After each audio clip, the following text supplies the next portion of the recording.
এখন শুনবেন আজকের গুরুত্বপূর্ণ খবরের শিরোনাম। মুক্তি পাচ্ছে আরও ৩ জিম্মি, নাম প্রকাশ করল হামাস। সর্বাত্মক যুদ্ধের সতর্কবার্তা ইরানের। এবার ইউক্রেনে ক্ষেপণাস্ত্র পাঠালো ইসরায়েল, জানিয়েছেন রিপোর্ট। রকেট লঞ্চার দিয়ে পাকিস্তানের নিরাপত্তা ঘাঁটিতে হামলা। যুক্তরাষ্ট্রকে উত্তর কোরিয়ার চেয়ে বড় বিপদ মনে করে নেটোভুক্ত দেশটি। কঙ্গোতে অবিলম্বে যুদ্ধবিরতি ও শান্তি আলোচনার আহ্বান রাশিয়ার। মুক্তি পাচ্ছে আরও ৩ জিম্মি, নাম প্রকাশ করল হামাস। ইসরায়েলের সঙ্গে হওয়া যুদ্ধবিরতির শর্ত অনুযায়ী এবার আরও ৩ জিম্মিকে মুক্তি দিচ্ছে ফিলিস্তিনি স্বাধীনতাকামী সংগঠন হামাস। শনিবার তাদের মুক্তি দেওয়া হবে। এছাড়া ওই ৩ জিম্মির নাম প্রকাশ করেছে ফিলিস্তিনি গোষ্ঠীটি। ব্রিটিশ বার্তা সংস্থা রয়টার্স শুক্রবার তাদের এক প্রতিবেদনে এ তথ্য জানিয়েছে। খবরে বলা হয়, হামাসের সামরিক শাখার মুখপাত্র আবু উবাইদা তার টেলিগ্রাম চ্যানেলে এক পোস্টে এই ঘোষণা দিয়েছেন। তিনি জানান, মুক্তি পেতে যাওয়া ৩ জিম্মি হচ্ছেন ইয়ারডেন বাইবাস, কেথ সেইগিল এবং উফের কালডেরন। ইসরায়েলি কর্মকর্তারা জানিয়েছেন তিনি বন্দির পরিবারকে অবহিত করা হয়েছে। ইসরায়েলি কর্মকর্তারা জানিয়েছেন ৩ বন্দির পরিবারকে অবহিত করা হয়েছে। এর আগে বৃহস্পতিবার ৩ ইসরায়েলি ও ৫ থাই নাগরিককে মুক্তি দিয়েছে হামাস। বিনিময়ে ১১০ ফিলিস্তিনকে মুক্তি দিয়েছে ইসরায়েল। এর মধ্যে ২ দফায় ৭ জিম্মিকে মুক্তি দিয়েছে হামাস। গত ১৯ জানুয়ারি গাজায় যুদ্ধবিরতি চুক্তি কার্যকর হয়। এরপরে উদ্বাস্ত ফিলিস্তিনরা তাদের বাড়িতে ফিরতে শুরু করেছেন। যুদ্ধবিরতি চুক্তি অনুযায়ী প্রথম ৬ সপ্তাহের ধাপে হামাস ৩৩ জন নারী, শিশু, বৃদ্ধ, অসুস্থ ও আহত বন্দীকে মুক্তি দিবে, যেখানে প্রতি বেসামরিক জিম্মির জন্য ইসরায়েল ৩০ জন বন্দী এবং প্রতি সেনার জন্য ৫০ জন বন্দী মুক্তি দিবে। সর্বাত্মক যুদ্ধের সতর্কবার্তা ইরানের। কাতার ভিত্তিক সংবাদ মাধ্যম আল জাজিরাকে সাক্ষাৎকার দিয়েছেন ইরানের পররাষ্ট্রমন্ত্রী আব্বাস আরাগচি। সাক্ষাৎকারে তিনি ইসরায়েল ও মার্কিন যুক্তরাষ্ট্রকে সতর্ক করেছেন। শুক্রবার ৩১ জানুয়ারি এই সাক্ষাৎকার প্রকাশিত হয়েছে। সাক্ষাৎকারে আরাগচি বলেছেন, ইরানের পারমাণবিক স্থাপনায় ইসরায়েল বা যুক্তরাষ্ট্রে কোনো ধরনের হামলা চালালে এই অঞ্চলে সর্বাত্মক যুদ্ধ শুরু হবে। কাতার সফরকালে আল জাজিরার আরবি ভার্সনকে দেয়া সাক্ষাৎকারে ইরানি পররাষ্ট্রমন্ত্রী বলেছেন, ইরানের পারমাণবিক স্থাপনায় সামরিক হামলা হলে তা যুক্তরাষ্ট্রের সবচেয়ে বড় ঐতিহাসিক ভুল হবে।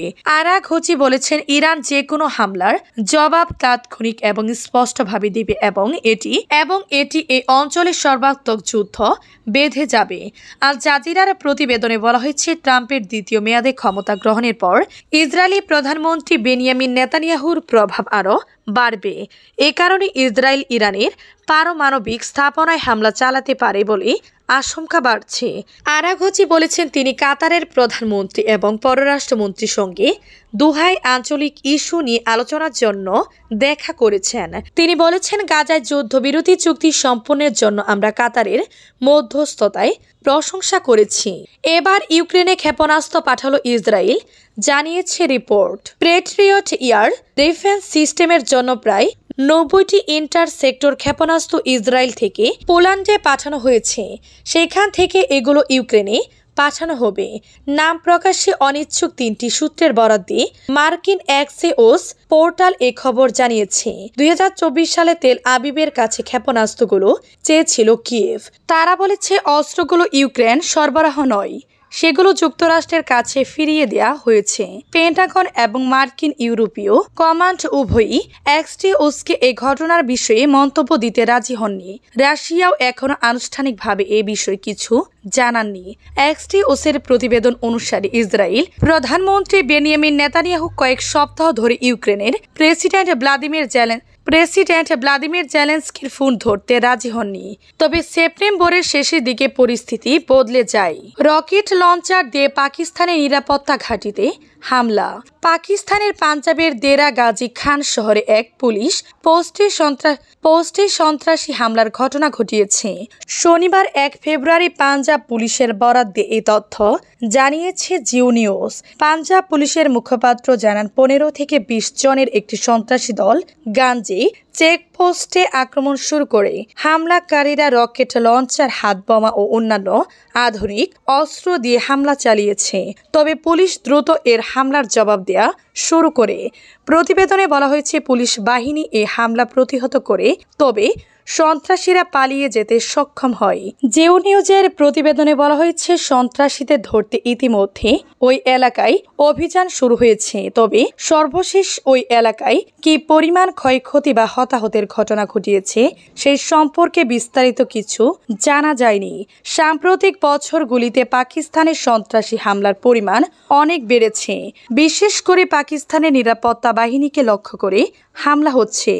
CRSS এর বার্ষিক এক রিপোর্টে বলা হয় 2024 সাল ছিল পাকিস্তানের সবচেয়ে প্রাণঘাতী বছর। এতে বলা হয় গত বছর 444টি সন্ত্রাসী হামলা হয়েছে। যুক্তরাষ্ট্রকে উত্তর কোরিয়ার চেয়ে বড় বিপদ মনে করে নেটোভুক্ত দেশটি। নেটোভুক্ত দেশ ডেনমার্কের অধিবাসীরা যুক্তরাষ্ট্রকে উত্তর কোরিয়া বা ইরানের চেয়ে বড় বিপদ মনে করে নতুন এক জনমত জরিপে দেখা গেছে ডেনমার্কের জনসংখ্যার প্রায় অর্ধেকই এখন যুক্তরাষ্ট্রকে তাদের দেশের জন্য গুরুতর হুমকি মনে করে। যুক্তরাষ্ট্রের কাছে গ্রিনল্যান্ড বিক্রির বিপক্ষে থাকা মানুষের সংখ্যা এর চেয়েও অনেক বেশি। গ্রিনল্যান্ডকে আমেরিকার অংশ করা নিয়ে ডোনাল্ড ট্রাম্পের পরিকল্পনাকে কেন্দ্র করে ক্রমবর্ধমান উত্তেজনার মধ্যে এই জরিপ চালানো হয়। ইউগভ নামের এই জরিপটিতে জানুয়ারির 15 থেকে 22 তারিখের মধ্যে পরিচালিত হয়। এতে 1000-এর বেশি মানুষ অংশগ্রহণ করে। জরিপে দেখা গেছে ডেনমার্কের 46% মানুষ যুক্তরাষ্ট্রকে খুব বড় হুমকি অথবা মোটামুটি বড় হুমকি বলে মনে করে। এই পরিসংখ্যান থেকে বোঝা যায় নেটো এবং ইইউ সদস্য রাষ্ট্রে বসবাসকারী লোকেরা উত্তর কোরিয়া বা ইরান সম্পর্কে যতটা না উদ্বিগ্ন, তারা উত্তর কোরিয়া ও ইরানকে নিয়ে যতটা না উদ্বিগ্ন। দেশটির 44% লোক উত্তর কোরিয়াকে এবং 40% লোক ইরানকে হুমকি বলে মনে করে। জরিপ অনুযায়ী ডেনমার্কের জনগণের আতঙ্কের তালিকায় শীর্ষে রয়েছে রাশিয়া। জরিপে অংশ নেওয়া 86% মানুষ রাশিয়াকে তাদের দেশের জন্য বিপদ বলে অভিহিত করেছেন। কঙ্গোতে অবিলম্বে যুদ্ধবিরতি ও শান্তি আলোচনার আহ্বান রাশিয়ার। অবিলম্বে কঙ্গোতে যুদ্ধবিরতি এবং শান্তি আলোচনা পুনরায় শুরু করার আহ্বান জানিয়েছে রাশিয়া। দেশটির পররাষ্ট্র মন্ত্রণালয়ের মুখপাত্র মারিয়া জাখারোভা কথা জানিয়েছেন। সাম্প্রতিক সপ্তাহগুলিতে গণতান্ত্রিক কঙ্গো প্রজাতন্ত্রের পূর্ব অঞ্চলের পরিস্থিতি উল্লেখযোগ্যভাবে উত্তপ্ত হয়েছে। আগের চেয়ে তীব্রতর হয়েছে M23 বিদ্রোহী গোষ্ঠীর তৎপরতা।